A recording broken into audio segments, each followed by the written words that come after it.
ማለት በጣም ከባድ ነገር ነው፣ በልጅ አይምሮ ማለት ነው። እና በጣም ብዙ ተሰቃይቻለሁ። በጣም ብዙ በልጅነት አይምሮ ይህንን ነገር መቀበል በጣም ከባድ ነገር ነው።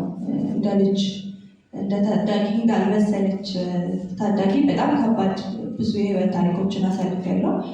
ከዛም አልፎ የአይምሮ መዛባት ሁላ አጋጥሞኝ ነበር እና እሱም በሕክምና በአማኑኤል ሆስፒታል ተከታትዬ ነበር እና ይህ ሁሉ ነገር የመጣው ሕክምና እንዳለው አለማወቄ፣ መልሶ ብርሃን ማግኘት ይቻላል ወይ የሚባለው ነገር አለማወቄ በጣም ዋጋ አስከፍሎናል፣ እኔንም ቤተሰቦቼንም። እና እግዚአብሔር ግን ለሁሉም ቀን አለው። እግዚአብሔር ለሁሉም ማዳን አለው። ለሁሉም ነገር መፍትሄ አለው።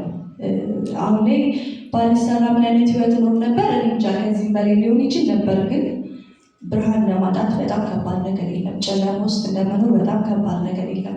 አሉ በጣም የአይን ብርሃናቸውን አጥተው በጣም ሰክሰስፉል የሆኑ የሚቀናባቸው ዜጎች እንዳሉ አምናለሁ። ግን መዳን እየቻለን አለማየት በጣም ብዙ ዋጋ ያስከፍላል እና ደግሞ ያጓጓል። ማለት ማየት እንደምንችል እያወቅን ወደፊት ብርሃን እንዳለን እያወቅን ግን ለጋሾች ስለሌሉ በዛ መሀል ደግሞ አለማየት ጉጉቱ በጣም ከባድ ነው። ከአለማየት በላይ በጣም ከባድ የሚያደርግብን ነገር ለእኛ ለታካሚዎች እሱ ነው። በጣም ተስፋ እንይዛለን፣ ማየት እንፈልጋለን፣ እንጓጓለን።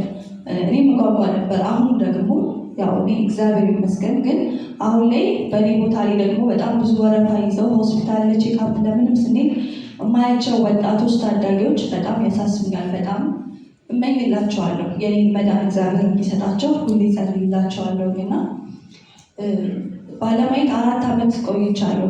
ያው እንደተባለው ለጋሽ አይገኝም እና ወረፋ በጣም እንጠብቃለን። ብዙ ጊዜያትን ወረፋ ጠብቀናል። እኔ እዚህ ሕክምና ውስጥ ወደ 15 ዓመት ሆኖኛል ስከታተል 15 ዓመት ሆኖኛል። ሁለቱም የኤምብሬኖቼ ተሰርቻለሁ። የመጀመሪያውን ሰርጀሪ ከ10 ዓመት በፊት ነው ያደረኩት። አሁን ላይ ሁለቱም አይኖቼ ያዩልኛል፣ እግዚአብሔር ይመስገን። የሰጠኝ ህይወት ያለፈውን ሰው አላውቅም፣ ማን እንደሆነ አላውቅም፣ ምን እንደሆነ አላውቅም።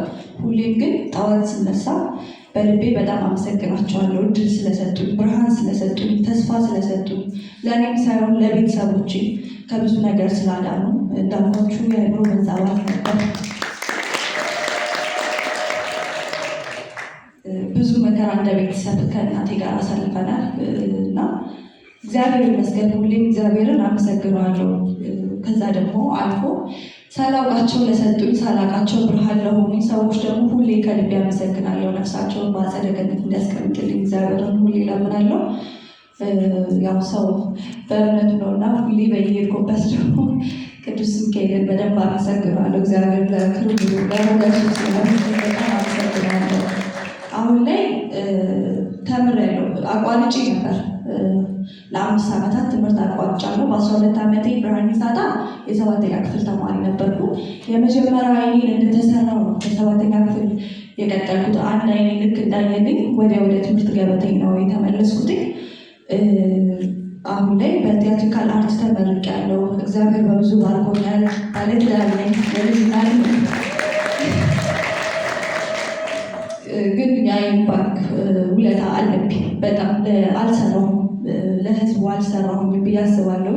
ውለታውን የበላው ሰው ነኝ ብዬ አስባለሁ በጣም እና ከዚህ በኋላ ግን በቻልኩት አቅም በተለይ በየገጠሩ ያሉ በጣም ብዙ የአይን ብሌን ጠባሳ ያለባቸው አዲስ አበባ መታከም በጣም ከባድ የሚሆንባቸው ብዙ ሰዎች አሉና አሁንም አጥብቄ እዚህ ጋር የሚጠይቀው ነገር የሃይማኖት አባቶች በጌጡበት ከእምነት ጋር በደንብ የሚጠይቁኝ አሉና በእኔ እውቀት ላይሆን ይችላል ወይ ደግሞ በደንብ ማለትና መልሳለሁ። እስከዛ ግን ለእናንተ ማስተላለፍ የምፈልገው ነገር እናንተ አቅም አላችሁ። እግዚአብሔር ጥበቡን ሁሉም ማስተዋሉ ሰጥቷችኋል።